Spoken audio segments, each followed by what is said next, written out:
बोलिए, कौन से राज की बात कर रहे हैं आप?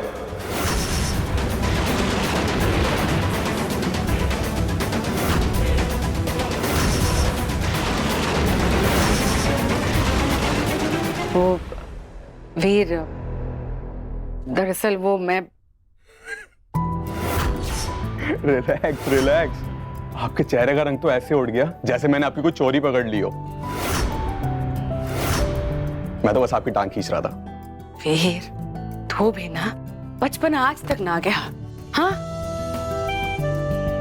पर ये देखकर अच्छा लगा, तुम पहले ही दिन बड़ी मासा के साथ इतने अच्छे से घुल मिल गई, जैसे तुम इन्हें पहले से जानती हो। ऐसा लग ही नहीं रहा कि आप दोनों पहली बार मिल रहे हैं। बड़ी मासा है ही इतनी प्यारी, किसी को भी 1 मिनट पे अपना बना लेती है वो। आशीर्वाद का हाथ मेरे सर पर रखा और 4 मीठी बातें क्या बोली कि मैं कब इनकी बींदनी से बेटी बन गई, पता ही नहीं चला।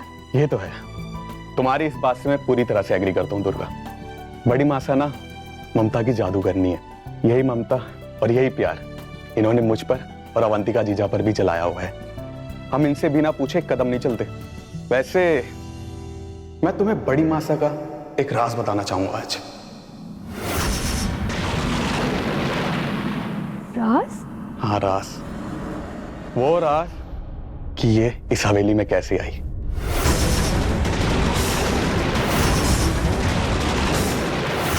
कहीं वीर को सच तो ना पता चल गया। प्यारा सा खुशहाल सा परिवार था हमारा। बहू, बेटे, 3 पोते। हर कोई एक दूसरे पे जान छिड़कता था और ढेर सारी खुशियां। पर फिर वो मनहूस रात आई जब वो विंध्या हमारे अर्जुन की माँ की सहेली बनकर आई। तो धीरे धीरे अनहोनियां होनी शुरू हो गई।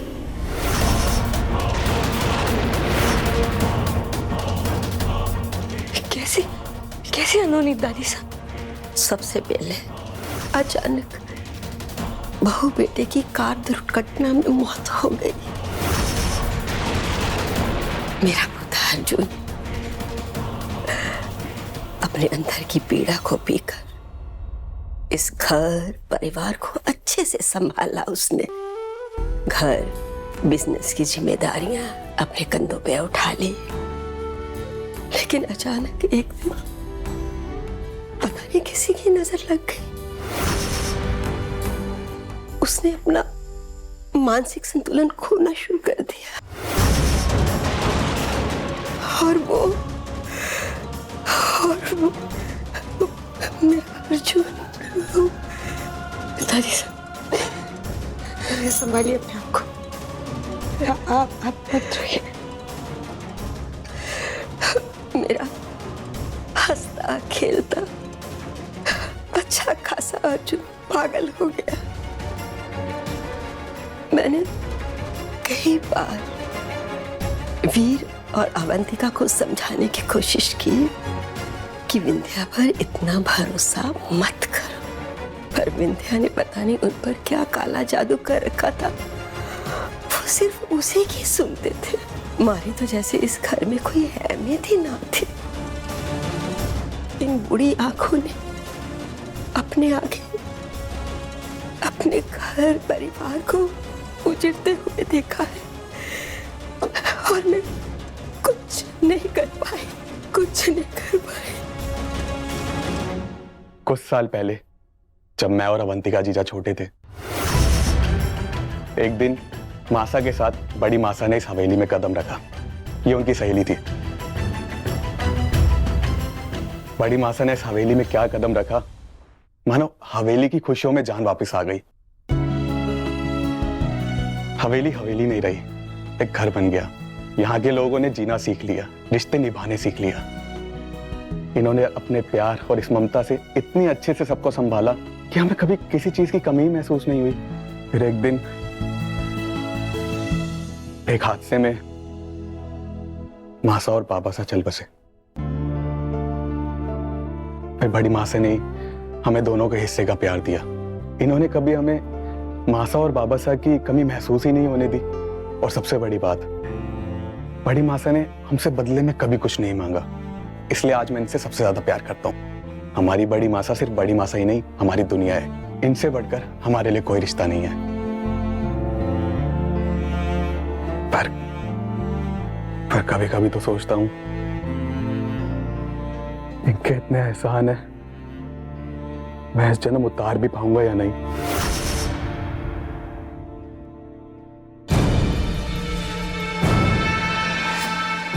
वीर जी तू क्या कर रहा है? देख मारी और देख, ये सब कुछ कोई एहसान ना है वीर, ये सब कुछ तो हमारा फर्ज है। भूल गया तो तारी माँ हमारी मुंह बोली बहन की तरह थी, उसका परिवार माने मारा परिवार। माने जो कुछ भी किया ना बेटा, अपने परिवार के वास्ते किया।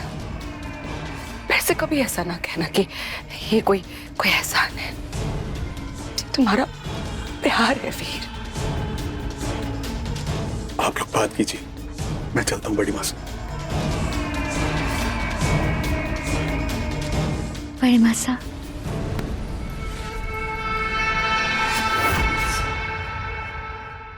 छोड़ो मुझे, छोड़ो छोड़ो मुझे, मुझे मेरी दुल्हन के पास जाना है। मेरे हाथ खोल दो, मेरे हाथ खोल दो, मुझे मेरी दुल्हन के पास जाना है, मुझे दुल्हन के पास जाना है।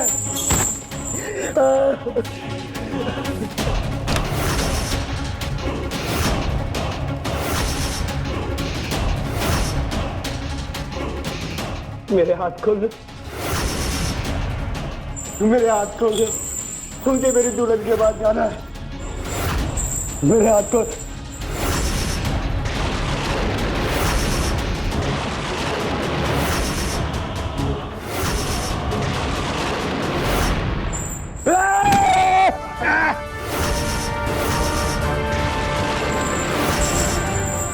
नहीं छोड़ूंगा, मैं नहीं छोड़ूंगा, मुझे मेरी दुल्हन के पास जाना है। कोई नहीं रोक सकता मुझे, कोई नहीं रोक सकता। चलो मुझे, चलो। हाथ खोलो मेरा, हाथ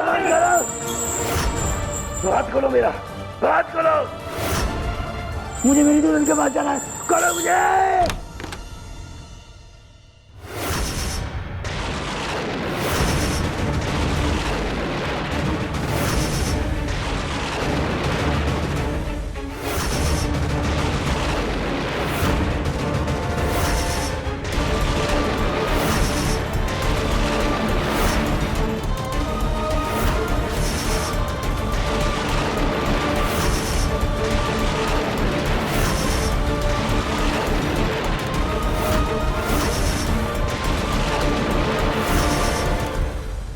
दादी साहब, मैं आपका दर्द समझ सकती हूँ।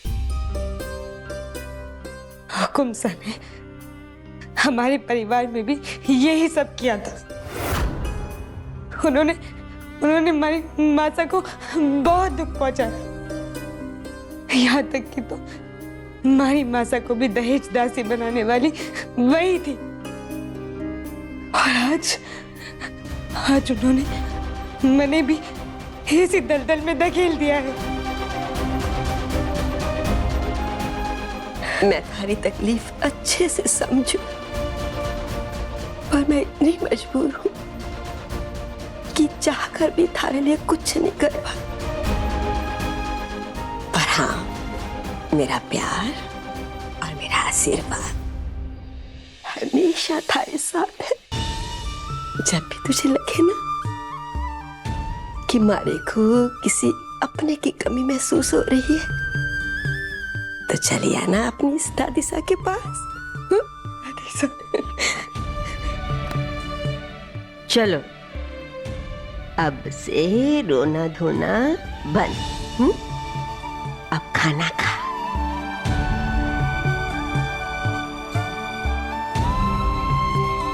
ये ले, थारे वास्ते लाई हूँ। दादी सा, आपने खाया? हाय, मारी बूढ़ी जान, भूख कम ही लगती है। पहले तू खा। नहीं, पहले आप खाओगे।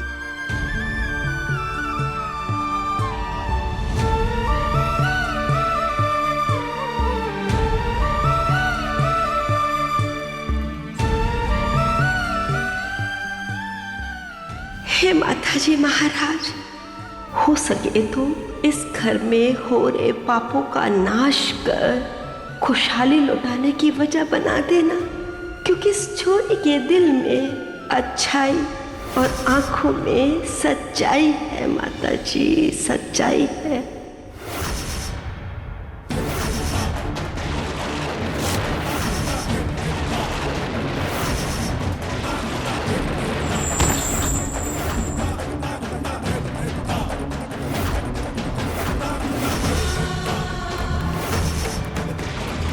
अच्छा हुकुम साहब अब आ गई, वरना इसने तो मुझे मार ही डाला होता।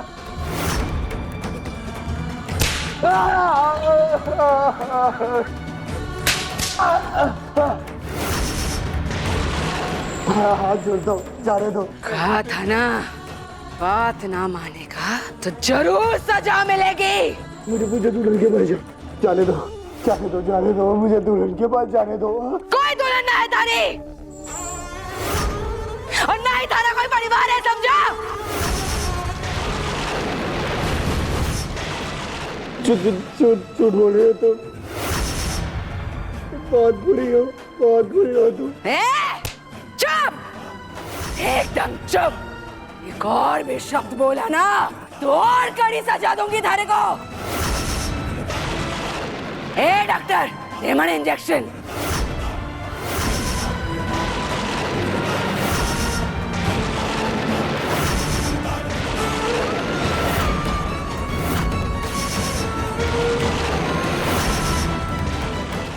इंजेक्शन नहीं, बहुत दुखता है। मुझे मेरी दुल्हन के पास जाने दो ना, जाने दोगी ना? हाथ जोड़ता हूँ, जाने दो।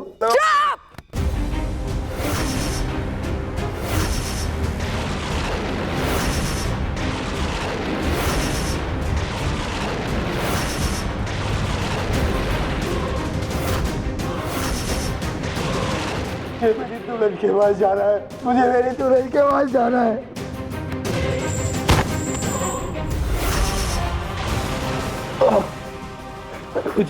मुझे मेरी दुल्हन। डॉक्टर, वो तो अच्छा हुआ जो आज मैं आ गई और थारे को इससे बचा लिया। मैंने आइंदा से अगर ये बेकाबू हुआ ना, ये थारी गर्दन मरोड़े या नहीं, मैं थारी गर्दन जरूर मरोड़ दूंगी। ठीक से कर अपना काम।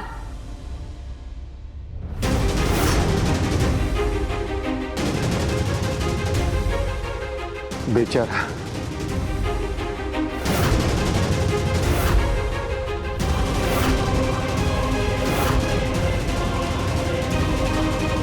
मुझे मेरी दुल्हन के पास जाना है।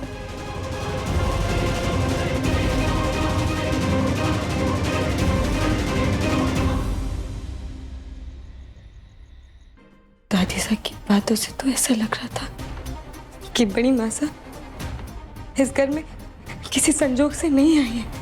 उनके आने के बाद इस घर में जो भी हुआ वो एकदम हुकुम सा के कारनामों जैसा ही है। उन्होंने हमारा परिवार भी इसी तरह से बर्बाद कर दिया था। पर जो सच्चाई दादी साहब को दिखाई देती है वो बाकी घर वालों को क्यों नहीं दिखाई दे रही है? सब उनकी हाँ में हाँ क्यों मिला रहे थे? इसके पीछे जरूर कोई राज है।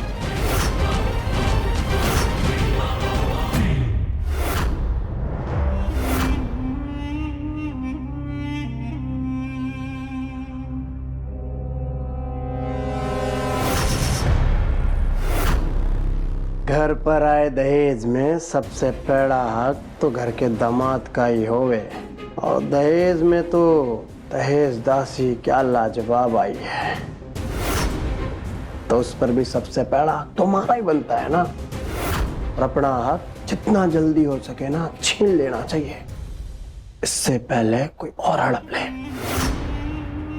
तो देरी किस बात की, चल सम्राट।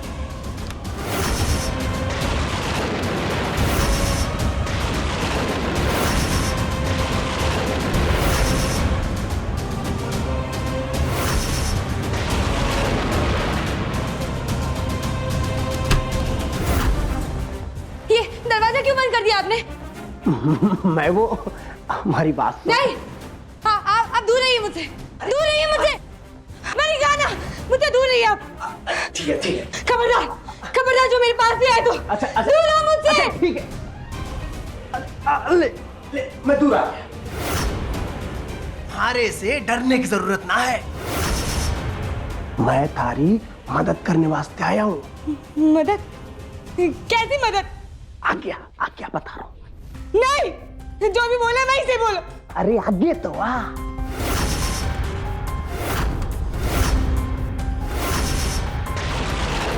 मैं थारे को अट्ठे से भगाने वास्ते आया हूँ। मुझे भगाने? हाँ, भगाने वास्ते। आप सच बोल रहे हो ना? झूठ तो कभी मन ने अपने आप से भी ना बोला। अब मन ने पता है थारे साथ धोखा हुआ है, धोखा।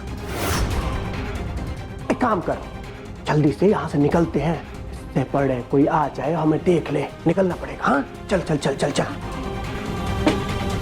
लेकिन एक मिनट,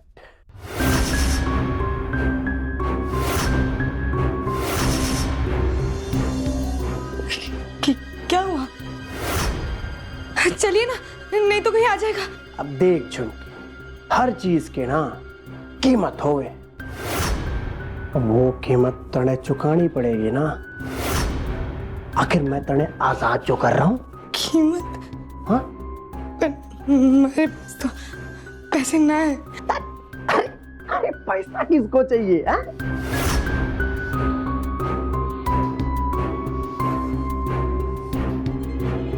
जिसके पास ऐसा हमारा मतलब बस एक रात, बस एक रात के लिए तुम्हारी हो जा बस।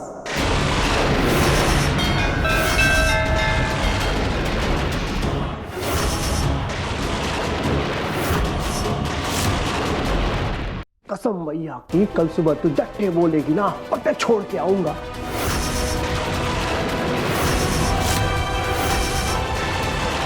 बस एक रात की बात है। उनकी ना मारी, मैं तने रानी बना के रख।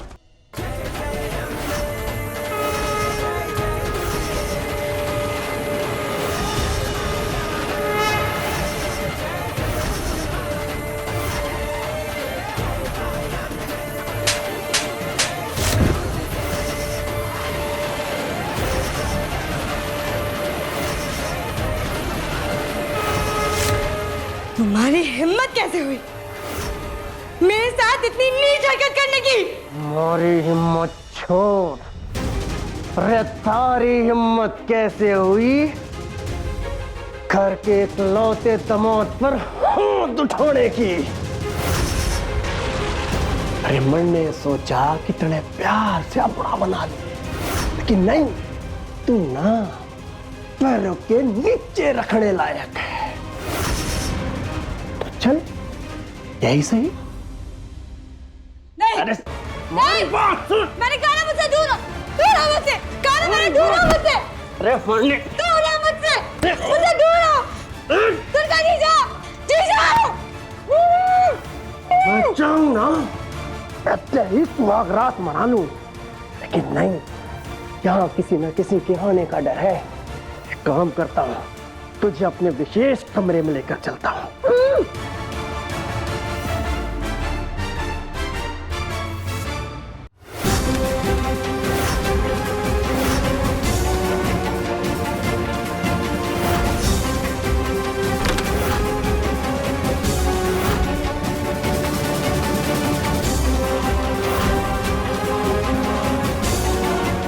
नौकर भी ना बड़ी मासा के कमरे में पानी रखना ही भूल जाते हैं।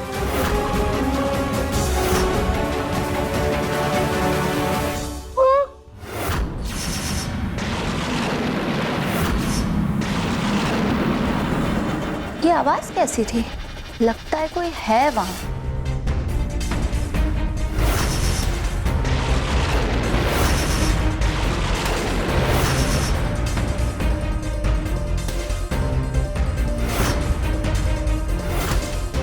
कोई है वहां? कौन है बट्टे?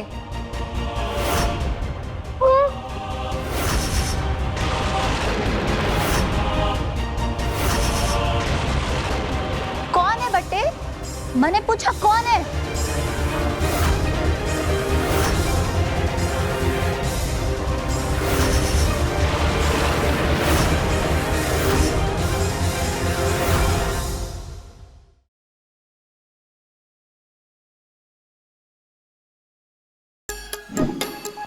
Like, share, subscribe and click on the bell icon to never miss an update from Nazara.